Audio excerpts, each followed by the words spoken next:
কলকাতার জনকোলাহল পেরিয়ে দুদিনের ছুটিতে ফ্যামিলি নিয়ে বেরিয়ে পড়েছিলাম নবদ্বীপ ধাম দর্শনে।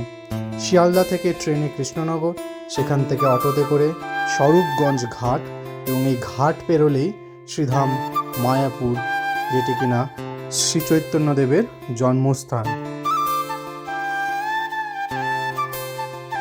এটি হলো জলঙ্গি নদী এবং এখানেই রয়েছে জলঙ্গি এবং ভাগীরথী নদীর মিলনস্থল।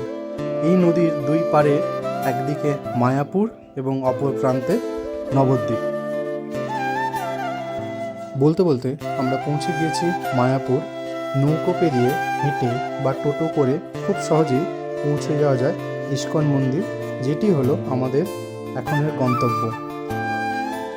ওই যে দূর থেকে দেখা যাচ্ছে ইস্কন টেম্পল, যেখানে তৈরি হচ্ছে পৃথিবীর বৃহত্তম কৃষ্ণ মন্দির। সনাতনী ধর্মাবলম্বী মানুষদের কাছে এই ইস্কন একটি তীর্থস্থানও বটে। এই হলো গদা ভবন। ইস্কন দর্শনার্থীদের জন্য থাকা এবং খাওয়ার জন্য কিছু ভবনের বন্দোবস্ত রয়েছে ইস্কনের মধ্যে।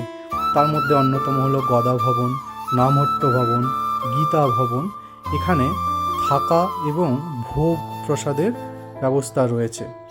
আর এখানে সর্বক্ষণই হরিনাম সংকীর্তন হচ্ছে। এই যে দেখতে পাচ্ছ, এটা হচ্ছে ভজন কুটির, এবং এটা হলো সামনে থেকে ইস্কন মন্দিরটা দেখতে এরকম। তার পাশেই রয়েছে ইস্কনের প্রতিষ্ঠাতা ভক্তি বেদান্ত স্বামী শ্রী প্রভুপাদের সমাধিস্থল।